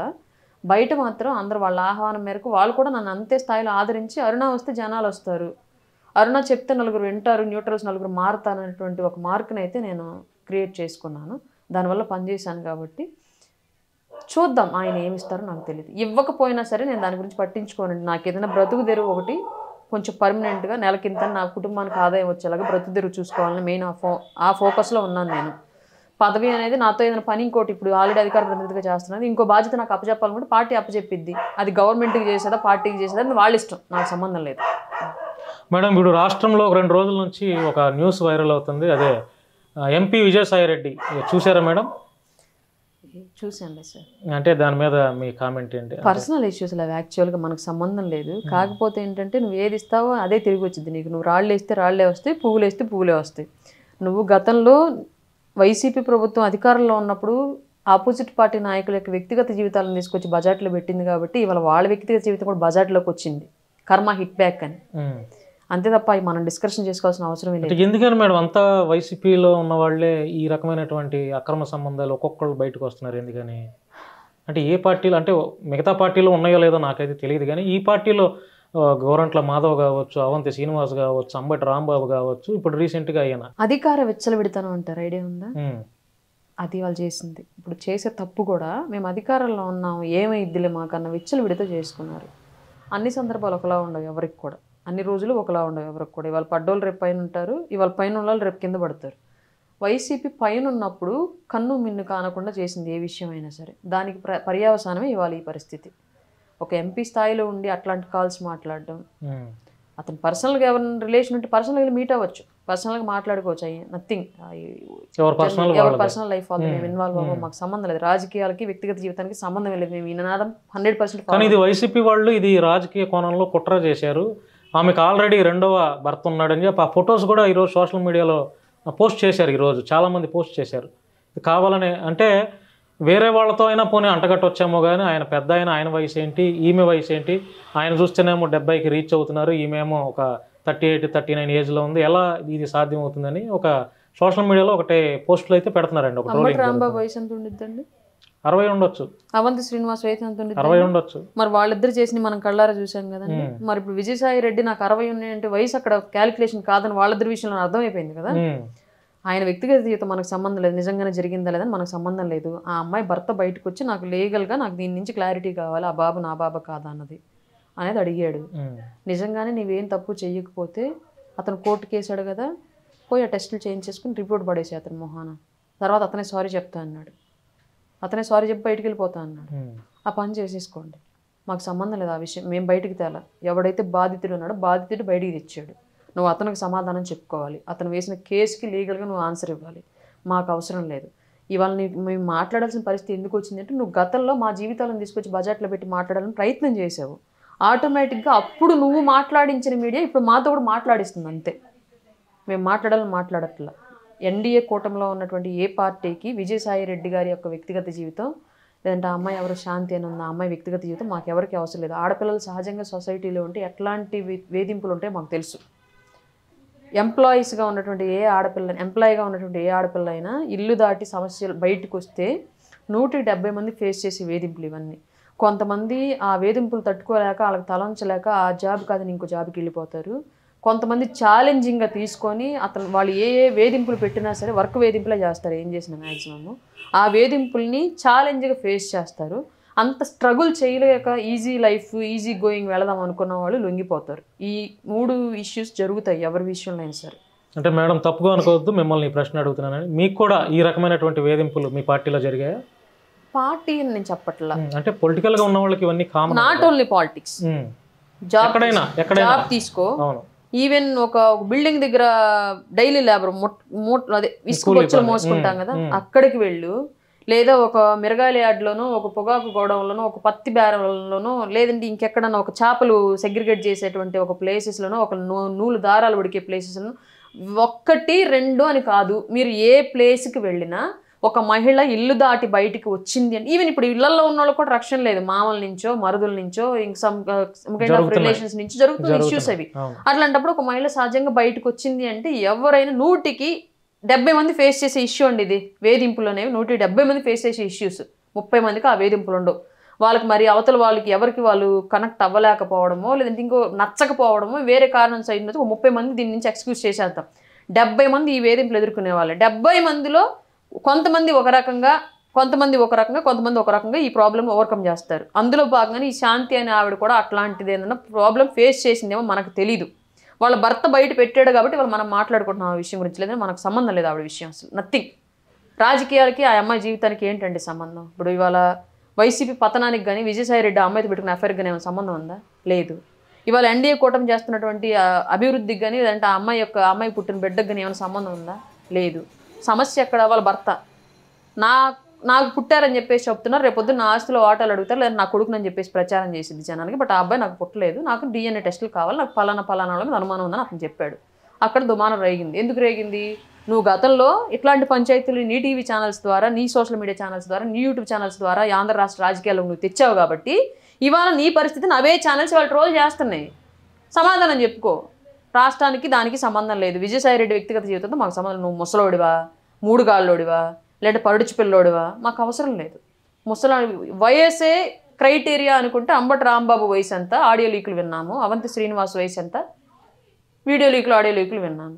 మేడం, వైఎస్ఆర్సీపీ అంటే అంత పెద్ద 151 మంది స్థానాలతో ఉన్నటువంటి ఆ పార్టీ కార్యకర్తలని దృష్టిలో పెట్టుకొని, అంటే మన కార్యకర్త నష్టపోతే వాళ్ళకి బీమా రూపంలో సమ్ అమౌంట్ ఇద్దామని చెప్పి ఆలోచన చేయలేదు.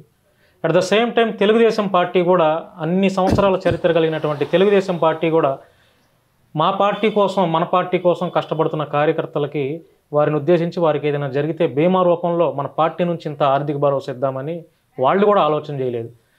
అంటే జనసేన పార్టీ అతి తక్కువ కాలంలోనే ఎంతోమందికి, ఒక కార్యకర్తకి, జెండా పట్టుకున్నటువంటి కార్యకర్తకి బీమా రూపంలో 5 లక్షల రూపాయలు, 1 లక్ష రూపాయలు ఇలా కార్యకర్తలందరిని దృష్టిలో పెట్టుకొని వారికి ఆర్థిక భరోసా కల్పిస్తుంది.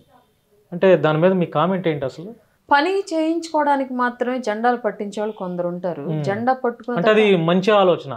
జెండా పట్టించిన వాళ్ళకి భరోసా ఇవ్వాలి ఖచ్చితంగా. మన జెండా పట్టుకున్నాడు కాబట్టి అతని కుటుంబానికి కూడా బాధ్యతగా మనం వ్యవహరించాలనే బాధ్యత పవన్ కళ్యాణ్ గారు. ఆయన ఫస్ట్ నుంచి చెల్లించే గుణం ఎక్కువ, దానం చేసే మనస్తత్వం ఎక్కువ, సహాయం చేసే మనస్తత్వం ఎక్కువ. అట్లాంటి వ్యక్తికి అతను పార్టీలో జెండా పట్టుకున్నటువంటి కార్యకర్తకి ఏమైనా జరిగితే అతను పట్టించుకోతే ఇంకెవరు పట్టించుకుంటారు? ఇవాళ నేనున్నా, నిరంతరం పార్టీ కోసం చేస్తున్నా, రేపు నాకే ఏదన్నా అయింది, నా పిల్లలకు భరోసా ఏంటి? అప్పుడు నా పిల్లలు నా భర్త, నా పిల్లలు నా భర్త అనుకుంటారు. ఉన్నన్ని రోజులు పార్టీ పార్టీ పార్టీ అని చేసి వెళ్ళింది, ఇవాళ మమ్మల్ని వదిలేసి వెళ్ళిపోయింది, ఇంట్లో ఉన్న బాగుండేది, మాకు తోడుగా అండగా ఉండేది, ఏదైనా 1 రూపాయి సంపాదించుకునే వాళ్ళం. బట్ ఇవాళ తను ఏం చేయలేకపోయింది, తను వెళ్ళిపోయింది, వాళ్ళ పరిస్థితి ఏంటంటే నా పిల్లలు రోడ్డున పడతారు. అట్లాంటి వాళ్ళని, మనల్ని నమ్ముకొని పనిచేసిన కార్యకర్త కోసం నిలబడాల్సిన అవసరం మనకుంది అని బలంగా భావించారు కాబట్టి పవన్ కళ్యాణ్ గారు ఇవాళ క్రియాశీలక సభ్యత్వ ఇన్సూరెన్స్ బీమా అనేది పెట్టారు. పనిచేస్తున్నాం, ఎలా 5 రూపాయలు 500 పోగొడితే మనకు ఒక భరోసా ఉంటుంది. ఏం జరిగిందో మనకు తెలియదు. మొన్న ఒక అబ్బాయి ఉన్నాడు, బ్యానర్ కడితే కరెంట్ షాక్ కొట్టి చనిపోయాడు. బీమా చేయించాలి, వాళ్ళు లబ్బుమని ఏడుస్తున్నారు. ఇప్పుడు ఏం చేయలేము, చందాలు వేస్తే ఎంత వేస్తాం, 1,00,000 వేస్తాము, ఇంకొక 50,000 వేస్తారేమో, 5 లక్షలు ఇవ్వలేముగా మేము మా స్థాయికి. కళ్యాణ్ గారికి చెప్తాము, ఇట్లా ఎంతమందికి ఇవ్వగలడు కళ్యాణ్ గారు 5 లక్షలు సొంత డబ్బులు? బీమా చేస్తే ఆ బీమా అనేది భద్రంగా ఉండిద్ది. ఏమైనా జరిగితే ఎవరు ప్రమాదం జరగాలని కోరుకోరు, అనుకోకుండా జరిగితే ఆ కుటుంబం రోడ్డున పడకూడదు. రోడ్డు యాక్సిడెంట్లో పోయేది ప్రాణమే కానీ మిగులున్న ప్రాణాలన్నీ రోడ్డునే ఉంటాయి ఆ కుటుంబానికి సంబంధించి. అట్లాంటి పరిస్థితి కలగకూడదు, ఆ రోడ్డున పడే కుటుంబాలను ఆపాలి అనేదే పవన్ కళ్యాణ్ గారి యొక్క ఆలోచన.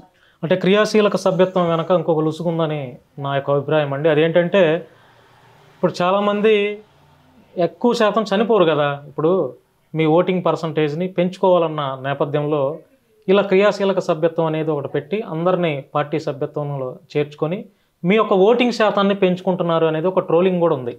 ఓటింగ్ చేసిన ప్రతి ఒక్కళ్ళు, క్రియాశీలక సభ్యత్వం చేసిన ప్రతి ఒక్కళ్ళు ఓటేస్తారని మీరు ఎలా అనుకోగలరు? అంటే 18+ కదా మీరు జాయిన్ చేసుకునేది, 18 to 60 మధ్యలో. వాళ్ళందరూ ఓటు హక్కు కలిగి ఉంటారు కదా. మా పార్టీలో పనిచేస్తున్న కార్యకర్తలకే ఈ క్రియాశీలక సభ్యత్వం. అంతే. అంటే యాక్టివ్ గా పనిచేస్తున్నటువంటి కార్యకర్తకి, మా పార్టీ జెండా పట్టుకుని మా కోసం పనిచేస్తున్నటువంటి కార్యకర్తకి ఇస్తున్న బీమానే క్రియాశీలక సభ్యత్వ బీమా. ఇందులో ఎలాంటి సందేహం లేదు. ఎవరన్నా ఇంట్రెస్ట్ ఉండి బయట ఓటర్ ఎవరైనా సరే మేము పనిచేస్తాం ఇక్కడ నుంచి, మాకు గుర్తింపు ఇవ్వండి అని చెప్పేసి వచ్చి అడిగితే 100% మేము చేస్తున్నాం. అంటే అది ఓన్లీ కార్యకర్తలకు మాత్రం, కార్యకర్తలకే ఆ బీమా భరోసా. అందులో ఇప్పుడు జనసేన అంటే మీకు ఇంట్రెస్ట్ ఉంది, సపోజ్ మీరు ఇప్పుడు వరకు వేరే పార్టీ పనిచేశారు, మీకు జనసేన అంటే ఇంట్రెస్ట్ ఉంది, మీరు జెండా పట్టుకోవడానికి సిద్ధంగా ఉన్నారు, ఎట్లాగో జెండా పట్టుకుంటున్నావు కదా మేము భరోసా ఇస్తాం తీసుకోరే పొద్దున్న నీకు ఏదైతే మేము ఉన్నాం. దాంట్లో ఒక లుసుగు ఇంకా వేరేదైతే ఏం లేదు. ఇంకా అలా అయితే ఇల్లు తిరిగి అదొక పనిగా కట్టుకొని చిట్టీలు రాసుకొని 500 కట్టండి మీకు బీమా ఇస్తాను, రాబోయే రోజులు అది కూడా చేయొచ్చాము. ఎక్కడ చేస్తామంటే జనసేన ఫేవర్గా ఉన్న వాళ్ళకి చేస్తాం. వెళ్ళి ఒక టీడీపీ వాళ్ళ దగ్గరికి వెళ్ళి, వైసీపీ వాళ్ళ దగ్గరికి వెళ్ళి అడగం. జనసేన అంటే ఇంట్రెస్ట్ ఉండి మేము క్రియాశీలకంగా పాల్గొనడానికి సిద్ధంగా ఉన్నామని చెప్పేసి బయటకు వచ్చిన వాళ్ళకి సభ్యత్వం చేస్తాం. మేడం, ఇప్పుడు జనసేన పార్టీకి చాలామంది సపోర్ట్ చేశారంటే ఉదాహరణకు ఒక 2 పేర్లు చెప్తాను.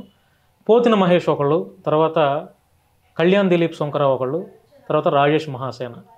వీరు ముగ్గురు జనసేన పార్టీ కోసం ఎప్పుడు వీడియోస్ చేస్తూ చాలా గంటాపదంగా ఎక్కువ, అంటే వారి స్టైల్లో వాళ్ళు ఎక్కువ స్పందించి జనసేన పార్టీ బలోపేతం కోసం కృషి చేశారని నేను అంటాను. మరి ఏమైందో ఏమో తెలియదు కానీ వీళ్ళ ముగ్గురు కూడా గట్టిగా వాయిస్ కలిగిన వాళ్ళే ఉన్నట్టుండి దూరం అయిపోయి జనసేన గురించి అంటే అసత్య ప్రచారం అనొచ్చు, లేదంటే వారికి కలిగిన బాధే కావచ్చు, ఏదైనా కానీ జనసేన పార్టీ మీద వ్యతిరేకత అనేది వాళ్ళ ముగ్గురు చేశారు. అంటే అలా ఎందుకు చేయాల్సి వచ్చింది? వారి ఏమన్నా వ్యక్తిగత అవకాశాలు, వ్యక్తిగత లాభం ఏమన్నా ఉండి అది అవ్వకపోవటం వలన వ్యతిరేకత అయ్యారా? అంటే ఏం చెప్పొచ్చు వీళ్ళ ముగ్గురు గురించి మీరు? ముగ్గురికి కామన్ గా ఉన్న ఇష్యూ వచ్చి టికెట్ ఆశించారు, రాలేదు కాబట్టి వ్యతిరేకం అయ్యారు అనేది. రాజేష్ మహాసేన టికెట్ పోవడం వెనక జనసేన పార్టీ వాళ్ళే ఉన్నారనేది అతని యొక్క అభిప్రాయం. చాలా వీడియోలో కూడా చెప్పారు.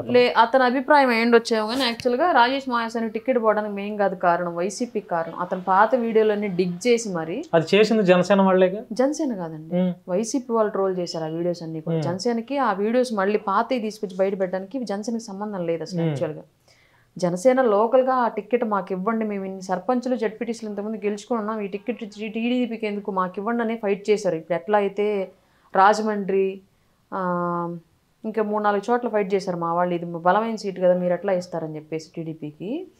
అట్లాంటి ఏరియాల్లో లాగి గన్నవరంలో కూడా అడిగారు తప్ప ఇతన్ని నెగిటివ్ చేయలే. అక్కడ మనం టికెట్ కోల్పోవద్దు, టికెట్ తీసుకోండి మనకనే క్వశ్చన్ చేశారు తప్ప ఇతను నెగిటివ్ చేయలే. మేబీ టీడీపీ ఇతను కాబట్టి ఇంకొకరు టీడీపీ వాళ్ళని పెట్టుండేదేమో బహుశా, అట్లా చేసి ఉంటే. మేము అట్లా చేయలేము, క్వశ్చన్ చేసింది ఒకటే, మేము ఎందుకు ఈ టికెట్ వాళ్ళకి మనం తీసుకుందాం అన్న కాన్సెప్ట్లో వెళ్ళారు మా వాళ్ళు.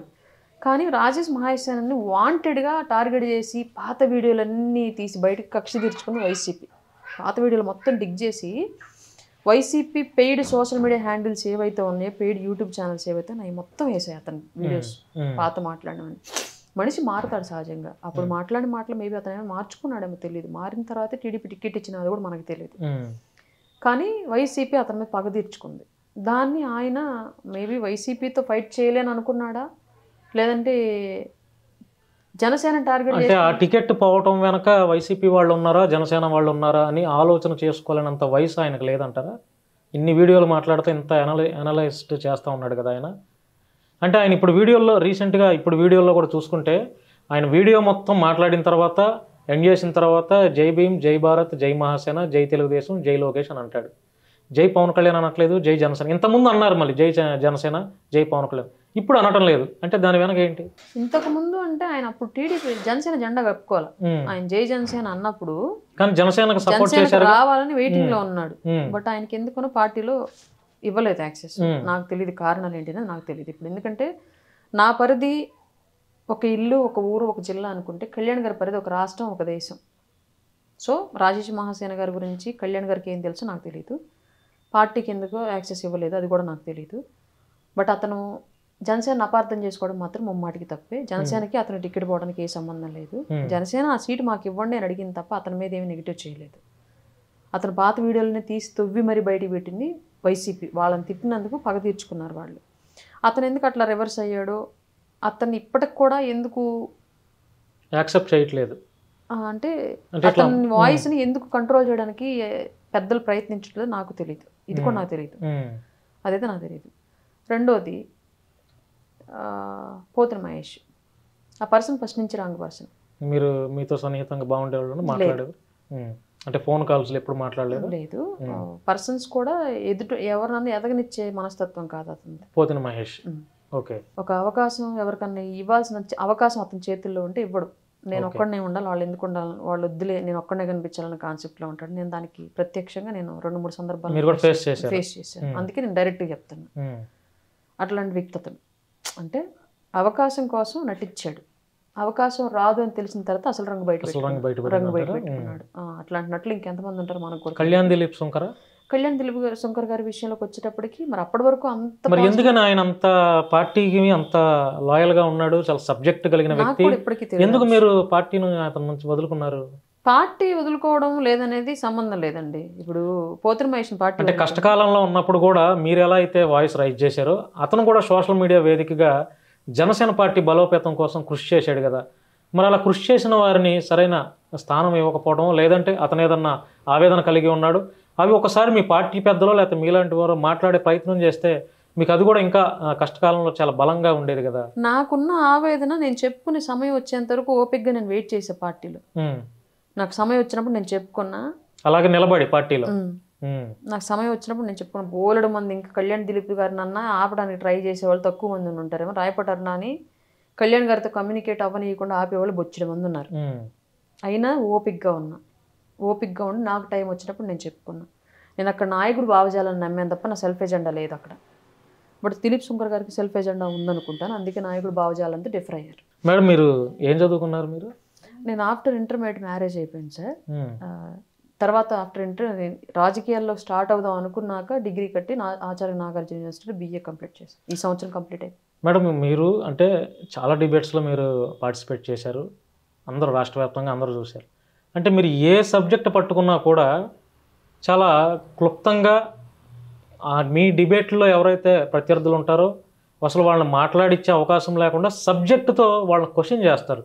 అంటే ఇంత నాలెడ్జ్ మీకు అంటే ఎక్కడి నుంచి వచ్చింది? మీకు చదువే డిగ్రీలే నాలెడ్జ్ ఇస్తా అంటే నమ్మే వ్యక్తిని కాదు నేను, అస్సలు నమ్మంది. ఎందుకంటే ఇవాళ రాష్ట్రంలో క్రైమ్ చేసే వాళ్ళందరిలో 90% ఎడ్యుకేటెడ్ పీపులే ఉన్నారు. చదువు విజ్ఞానాన్నో విఘ్నతను ఇచ్చిద్ది అనుకుంటే క్రైమ్ జరగకూడదు. చదువుకున్నాడు ఎవడు నేరస్తుల లిస్టులో ఉండకూడదు, ఫస్ట్ విషయం.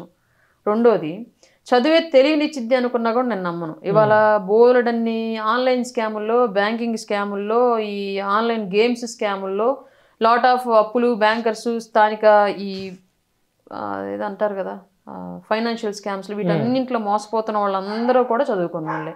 మరి వీళ్ళు నిజంగా విజ్ఞానవంతులు ఏంటి ఈ మోసాల్లో వాళ్ళు మోసపోకూడదు. సమస్యలు తెలుసుకోవడం, సమస్యకి ఎక్కడ పరిష్కారం ఉందని వెతకడమే విజ్ఞానం అని నేను భావిస్తాను. నీ చుట్టూ ఉన్న సొసైటీని గురించి పూర్తిగా తెలుసుకోవడమే చదువు అని నేను భావిస్తాను. నేను ఏ పని చేసినా ఇందులో ఉన్న బోల్డ్గా ఏ నుంచి జడ్డు వరకు సిన్సియర్గా స్ట్రిక్ట్గా నిలబడి నేను మారను, మళ్ళీ నేను అలాగే ఉంటాను, నా వ్యక్తిత్వాన్ని అలాగే ఉంచుకుంటా, అసలు ఏం జరుగుతుంది అనేది కంప్లీట్గా అవగాహన చేసుకుంటా. ఎక్కడైనా సరే నేను స్ట్రిక్ట్గా ఉన్నప్పుడు నేను ఏదైనా ఒక క్వశ్చన్ చేసినప్పుడు నన్ను ఎవరు రిటర్న్ క్వశ్చన్ చేయరు. ఎందుకు అమ్మాయి ఆ మాట నింది, దీన్ని ఏం చేద్దాం మనం, దీన్ని ఎక్కడ సరి చేయాలన్న కాన్సెప్ట్లోకి వెళ్తారు అవతల వాళ్ళు. సో నా ఆలోచన ఎప్పుడు ఒక కులం టాపిక్ మాట్లాడాలనుకోండి, నేను ఈ కుల సంఘాల్లో ఏం జరుగుతుంది, ఈ కులాలు ఎందుకు వెనకబడి ఉన్నాయి, వెనకబడి ఉండడానికి కారణాలు ఏంటి, వీటన్నింటి గురించి పర్సన్స్ని నేరుగా తెలుసుకుంటా. ఏదన్నా ఒక ఎడ్యుకేషన్ స్కూల్స్లోకి వెళ్ళి మాట్లాడాలి చేయాలి, ఏదైనా ఒక ఎడ్యుకేషన్ సిస్టమ్ మీద మాట్లాడాలి అనుకుంటే అందరూ క్యాలిక్యులేషన్స్ మాట్లాడు అంటారు. రాజకీయాల్లో క్యాలిక్యులేషన్స్తో పని లేదు, సమస్యలతోనే పని. నీ ఇంట్లో నీ సమస్య ఏంటి అనేది, నువ్వేం ఎదుర్కొంటున్నావు అనేది, దాంట్లో రాజకీయం ఏ విధంగా ఇనుమడింపబడి ఉంది అనేది నీకు తెలియకపోతే, రోజు ప్రభుత్వం ఇన్ని లక్షల అప్పులు చేస్తుంది, దీంట్లో ఇన్ని లక్షల అవినీతి ఉంది అంటే ఎవరికి అక్కర్లేదు. ఏ ప్రభుత్వం ఉన్నా సరే అవినీతి చేస్తుంది కదా, ఏ ప్రభుత్వం అప్పులు చేస్తుంది కదా అన్న కాన్సెప్ట్లో ఉంటారు ఎవరైనా సరే. జగన్మోహన్ రెడ్డి అప్పులు చేశాడు, మేము అప్పులు చేయము అని చెప్పి వెళ్తామా? మనం కూడా ఒక దశలో అప్పులు చేయాల్సి వచ్చింది. బట్ జగన్మోహన్ రెడ్డి అప్పులు రాంగు, నీ అప్పులు రైట్ అని నువ్వు ఎలా ప్రొజెక్ట్ చేయాలి? జగన్మోహన్ రెడ్డి చేసిన డబ్బులు దేనికి ఉపయోగిస్తున్నాడు, అందులో దుర్వినియోగం ఎంత, సద్వినియోగం ఎంత? జగన్మోహన్ రెడ్డి అసలు పని చేయకుండా సోమర్లాగా కూర్చొని అప్పులు తెస్తున్నాడా, లేదంటే పని చేస్తా కూడా దాని ద్వారా వచ్చే ఆదాయం సరిపోక అప్పులు చేస్తున్నాడు అన్నది నువ్వు చెప్పగలగాలి. చెప్పగలిగినప్పుడే నువ్వు రైట్ అని నువ్వు ప్రూవ్ చేసుకోగలవు. నేను అందులో సక్సెస్ అయ్యాను. ఇప్పుడు సామాన్యులు ప్రతి ఒక్కరు అందరూ చాలా, అంటే ఇప్పుడు ఇది నేను చెప్పడం కాదు, ఇప్పుడు బిఫోర్ ఎలక్షన్ చెప్తే అతిగా ఉండిద్ది నేను మాట్లాడలేదు, ఇప్పుడు చెప్తున్నాను క్లియర్గా. 100 మంది మహిళలు రాయపాటి అరుణ గారిని చూసి బయటకు వచ్చాం మేము అని చెప్పిన వాళ్ళు చాలామంది ఉన్నారు గ్రామ స్థాయిల నుంచి. నేను విన్నాను అది. నాకు చెప్పడం కాకుండా పెద్ద పెద్ద వాళ్ళకి, మాకు రాయపాటి అరుణ గారు బాగా నచ్చుతారండి, ఆవిడలాగా మాట్లాడాలి, మేము బయటకు వచ్చామండి, గ్రామాల్లో పనిచేసామండి అని చెప్పిన వాళ్ళు చాలామంది ఉన్నారు. వాళ్ళందరినీ నేను ఎందుకు అంతగా ఇన్స్పైర్ చేయగలిగినా నాకు తెలియదు. కానీ నేను సమస్యను ఏది ఫేస్ చేశాను సొసైటీలో, నేను ఏవైతే ఐడెంటిఫై చేశానో దాన్ని ఎట్లా తీసుకెళ్ళాలి అనేది మాత్రమే నేను ప్రొజెక్ట్ చేశాను. అది వాళ్ళకి కనెక్ట్ అయింది. మేడం, ఇప్పుడు మీరు రాష్ట్ర వ్యాప్తంగా గుర్తింపు కలిగినటువంటి మహిళా నాయకురాలుగా మీరు ఇప్పుడు అందరికీ సుపరిచితురాలు అయ్యారు. అంటే ఈ సందర్భంగా ఇంత ఫేమ్ వచ్చింది మీకు, మీరు తెలియని వాళ్ళు కూడా ఎవరు లేరు. ఈ సందర్భంగా ఎవరికైనా థ్యాంక్ యూ చెప్పాలి అని అనుకుంటే మీరు ఎవరికి చెప్తారు? ఫస్ట్ థ్యాంక్ యూ కళ్యాణ్ గారికి. రెండో థ్యాంక్ యూ నన్ను ఇంతగా అభిమానించినటువంటి జనసేన క్యాడర్కి. మూడో థ్యాంక్ యూ ఎన్ని ఆటుపోట్లు ఎదురొచ్చినా సరే నన్ను ఆపకుండా నిరంతరం నాకు సపోర్ట్గా నిలబడ్డాడు నా హస్బెండ్కి. వీళ్ళ ముగ్గురికి నేను థ్యాంక్ యూ చెప్తాను. మీడియాకి ఏం లేదంటారా? ఒక రకం మీడియా నన్ను సపోర్ట్ చేస్తే ఒక రకం మీడియా నన్ను డ్యామేజ్ చేసింది సార్. డ్యామేజ్ చేయడం వల్ల కూడా మీ పేరు ప్రజల్లోకి వెళ్ళింది కదా. ఈక్వల్గా జరిగింది ఏది జరిగినా సరే. సో పాజిటివ్ అయినా మీడియా వల్ల జరిగింది, నెగిటివ్ అయినా అట్లా చెప్పాలండి. మీరు థ్యాంక్ యూ అంటే పాజిటివ్ వైబ్లో ఆలోచిస్తాం, నెగిటివ్ వైబ్లో ఆలోచించాం కదా. అట్లా కూడా ఏదో విధంగా చెప్పాలి అంటే మీడియాకు కూడా చెప్పాలి. ఎందుకంటే ఇంకొక విషయం ఏంటంటే ఎస్పెషల్లీ యూట్యూబ్ ఛానల్స్కి, సోషల్ మీడియా ఛానల్స్కి చెప్పాలి ఎక్కువ. పెద్ద ఛానల్స్ నన్ను తీసుకోకపోయినప్పటికీ కూడా వీళ్ళు నిరంతరం మేబీ వ్యూస్ వస్తాయనో, మన మాటలు వినేవాళ్ళు ఎక్కువ ఉన్నారు, వాళ్ళకి కొంచెం ఆదాయం వచ్చిద్దనో, కారణం ఏదన్నా వాళ్ళ సెల్ఫ్ ఆ ఆలోచన ఏదన్నా అయి ఉండొచ్చు. కానీ బట్ నాకు మాత్రం పెద్ద స్థాయిలో ప్రమోషన్స్ ఇచ్చారు. వాళ్ళందరికీ మాకు నిజంగా రుణపడున్నాను నేను. ఈ మాట ఎప్పుడన్నా నాకేదన్నా ఒక పొజిషన్ వచ్చిన తర్వాత చెప్పాలి అనుకున్నాను ఈ థ్యాంక్స్ అనేది మీడియా ఛానల్స్కి. బట్ ఇప్పుడు మీరు అడిగారు కాబట్టి చెప్తున్నాను. పెద్ద స్థాయిలో రాయపాటి అరుణ అనే అమ్మాయి పల్లెల్లోకి ఆ అమ్మాయి మాటలో అమ్మాయి వాయిస్ వెళ్ళగలిగింది అంటే యూట్యూబ్ మెయిన్ లీడ్ తీసుకుంది. యూట్యూబ్ ఛానల్స్ మెయిన్ లీడ్ తీసుకున్నాయి. పెద్ద ఛానల్స్ కూడా ఆ తర్వాత పిలవడం మూలంగా ఇంకొంచెం విస్తృతంగా వెళ్ళాను. మేడం, థ్యాంక్ యూ అండి, మీ విలువైన సమయం మాతో కేటాయించారు. చూశారు కదా రాయపాటి అరుణ గారు, అంటే కొన్ని విషయాలు ఆవిడతో మాట్లాడించే ప్రయత్నం చేశాం.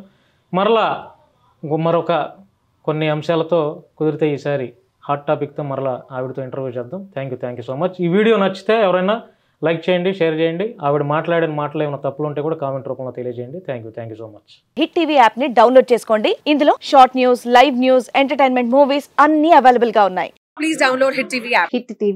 హిట్ టీవీ యాప్ ని ఫ్రీగా డౌన్లోడ్ చేసుకోండి.